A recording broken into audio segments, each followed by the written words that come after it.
Hi అండి. అందరూ ఎలా ఉన్నారు? Welcome back to my channel Shweta sisters.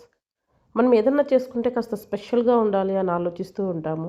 పులిహోర అంటే చాలా మందికి కూడా ఇష్టమే ఉంటది. అందులో కూడా కాస్త డిఫరెంట్‌గా ఏమైనా ఉంటే బావుంటుంది. ఎప్పుడు ఉండే పులిహోరలాగా కాకుండా అనుకునేటప్పుడు ఈ విధంగా అయితే గోంగూర పులిహోర ట్రై చేయండి. చాలా బావుంటుంది. అది కూడా కొంతమంది చాలా డిఫరెంట్ వేస్‌లో చేస్తారు. నేను చేస్తున్న స్టైల్‌లో చూడండి చాలా టేస్టీ అండ్ పర్ఫెక్ట్‌గా కుదురుతుంది. ముందుగా అయితే ఈ విధంగా అయితే నేను ఒక గ్లాస్ రైస్ తీసుకొనేసి ఒక హాఫ్ అన్ అవర్ వరకు అయితే నానపెట్టాను. 2 టైమ్స్ వాష్ చేసి నానపెట్టాను. అలాగే ఇందులోకి నేను 2 గ్లాసెస్ వాటర్ వేసి, కొద్దిగా సాల్ట్, అలాగే పసుపు కూడా వేసి స్టవ్ మీద పెట్టేసి, ఇప్పుడు మనకు రైస్ రెడీ అయ్యేలాగా అయితే చేసుకోవాలి. నేనైతే ఇక్కడ సరిసురు పెడుతున్నాను. అంటే కరెక్ట్‌గా 1కి 2 పెడితే మనకి రైస్ వస్తుంది. సో, వంపే పని లేకోకుండా చేస్తున్నాను. సో, ఈ విధంగా చూడండి. నేనైతే రైస్ బాగా కరెక్ట్‌గా అయిందా లేదా ఒకసారి చెక్ చేశాను. సో, ఈ రైస్‌ని వేరే గిన్నెలోకి వేసి చల్లార్చుకొని పక్కన పెట్టుకోవాలి. ఇది చల్లారేలోపు మనము రెడీ చేసుకుందాం. ఇప్పుడు ముందుగా అయితే ప్యాన్ పెట్టేసుకొనేసి స్టవ్ ఆన్ చేసిన తర్వాత 1/4 టీ స్పూన్ వరకు మెంతులు, హాఫ్ టీ స్పూన్ వరకు అయితే ఆవాలు వేసి వీటిని లో ఫ్లేమ్‌లోనే చక్కగా వేగేలాగా ఎక్కడ మాడకుండా అయితే దగ్గరుండి వేయించుకోవాలి. ఇవి వేగిన తర్వాత మంచి సువాసన వస్తుంది. సో, అప్పటికే మనకి వేగినట్లు. ఇవి వేగిన తర్వాత ఒక 4, 5 ఎండుమిర్చీలు కూడా వేసుకున్న తర్వాత వీటిని కూడా ఎండుమిర్చి బాగా వేగాయి అన్న తర్వాత వీటిని తీసి ఒక ప్లేట్‌లో పెట్టి పక్కన పెట్టి చల్లార్చుకోవాలి. సో, ఇవి చల్లారేలోపు ఇంకొక ప్రాసెస్‌లోకి వెళ్దాం. ఇదే ప్యాన్‌లోకి అయితే ఒక 2 స్పూన్ల వరకు ఆయిల్ అయితే వేసుకోవాలి. ఆయిల్ కాస్త హీట్ అయిన తర్వాత గోంగూర వేసుకోవాలి. గోంగూర అనేది ప్రాంతాలను బట్టి కొన్ని ప్రాంతాల్లో చిన్న కట్టలు, కొన్ని ప్రాంతాల్లో పెద్ద కట్టలు వస్తాయి. సో, అలా కన్‌ఫ్యూజ్ అవ్వకోకుండా అయితే నేను ఇక్కడ 2 గుప్పెల వరకు అయితే తీసుకున్నాను. అది కూడా మనకి తెల్ల గోంగూర, ఎర్ర గోంగూర అని ఉంటుంది. ఇక్కడ నేను తీసుకున్నదైతే ఎర్ర గోంగూర. సో, ఈ విధంగా ఒకసారి అంతా వాష్ చేసేసుకొనేసి వేసుకోవాలి. ఇది కూడా మీడియం ఫ్లేమ్‌లోనే ఫస్ట్ పెట్టుకొనేసి ఈ విధంగా వేయించుకోవాలి. సో, అంతా కాస్త మెత్తబడి అయితే ఈ విధంగా కాస్త తగ్గిపోతుంది కదా! సో, లో ఫ్లేమ్‌లో పెట్టి వేయించుకోవాలి. ఇలా అది వేగుతూ ఉంటుంది. మనం ఈలోపైతే ఒక మిక్సీ జార్‌లోకి మెంతులు, ఆవాలు, ఎండుమిర్చి వేసి మెత్తగా పౌడర్ చేసి రెడీ చేసుకుందాం.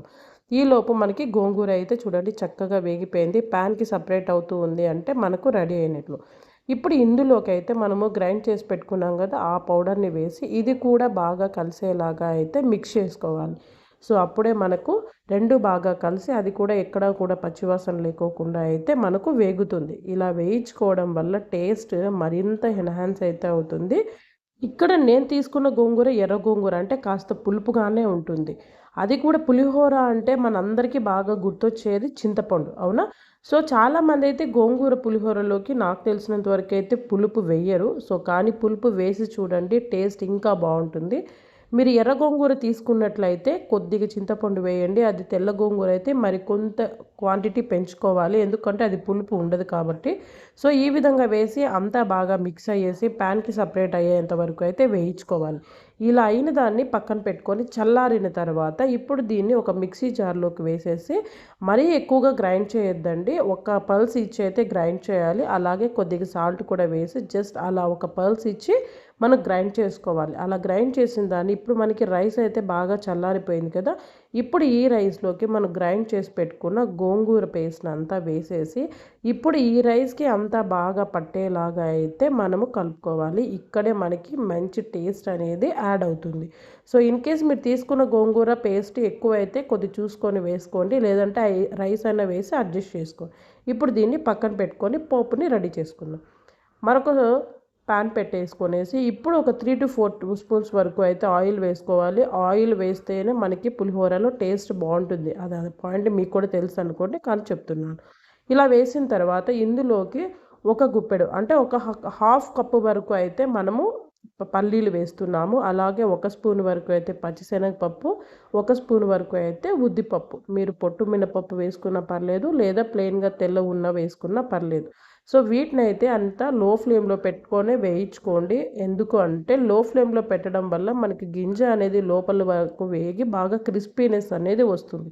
సో, ఇవన్నీ వేగిన తర్వాత ఇప్పుడు ఒక స్పూన్ వరకు అయితే ఆవాలు, అలాగే ఒక స్పూన్ వరకు అయితే జీలకర్ర కూడా వేసుకొనేసి ఇవి కూడా కాస్త బాగా వేగేలాగా అయితే వేయించుకోండి. ఇవి వేగాక ఒక 4 పచ్చిమిర్చిని ఈ విధంగా పొడవుగా కట్ చేసుకోండి. అలాగే 4 ఎండుమిర్చిని తుంచి వేసుకోండి.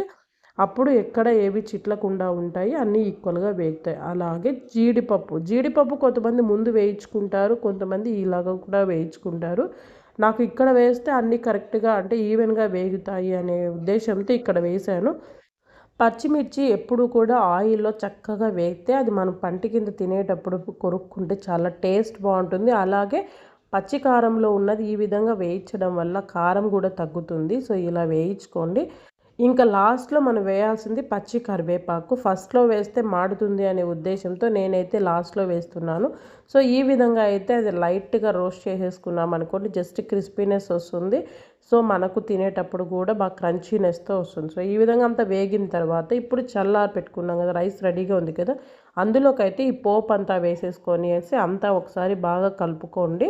సో ఇక్కడ మీరు టేస్ట్కి తగ్గట్టు అయితే సాల్ట్ని కూడా అడ్జస్ట్ చేసుకోండి. మనం ఆల్రెడీ 2 టైమ్స్ వేసాము. సో మీ టేస్ట్కి తగ్గట్టు అయితే మీరు అడ్జస్ట్ చేసుకొని వేసుకోవాల్సి ఉంటుంది. ఇక్కడ నేనైతే టేస్ట్ చెక్ చేస్తే కాస్త సాల్ట్ తక్కువ అనిపించింది, నేనైతే అడ్జస్ట్ చేసుకున్నాను. సో అంతా బాగా మిక్స్ అయ్యేలాగా అయితే దట్టు మీరు రైస్ అనేది ఎక్కడ విరగకుండా అయితే కలుపుకోవాలి, లేదు అంటే ముద్దలాగా అయిపోతుంది కదా. సో జాగ్రత్తగా కలుపుకోండి. సో అంతేనండి, గోంగూర పులిహోర అయితే నా స్టైల్లో రెడీ చేశాను. చాలా బాగుంది. మా ఇంటిల్లిపాదికి కూడా చాలా బాగా నచ్చింది. సో మీరు కూడా తప్పకుండా ట్రై చేయండి. మీకు ఎలా వచ్చింది అనేది కామెంట్ చేయండి. అండ్ మీకు ఏమైనా డౌట్స్ ఉన్నా కూడా కామెంట్ చేయండి, తప్పకుండా రిప్లై ఇస్తాను. నా ఛానల్ ఎవరైనా సబ్స్క్రైబ్ చేసుకోకుండా చూస్తున్నట్లయితే సబ్స్క్రైబ్ చేసుకోండి. అలాగే లైక్ చేసి షేర్ చేయండి. మరిన్ని రెసిపీస్ కోసం తప్పకుండా వాచ్ చేసి సపోర్ట్ చేయండి. Thank you for watching. Bye.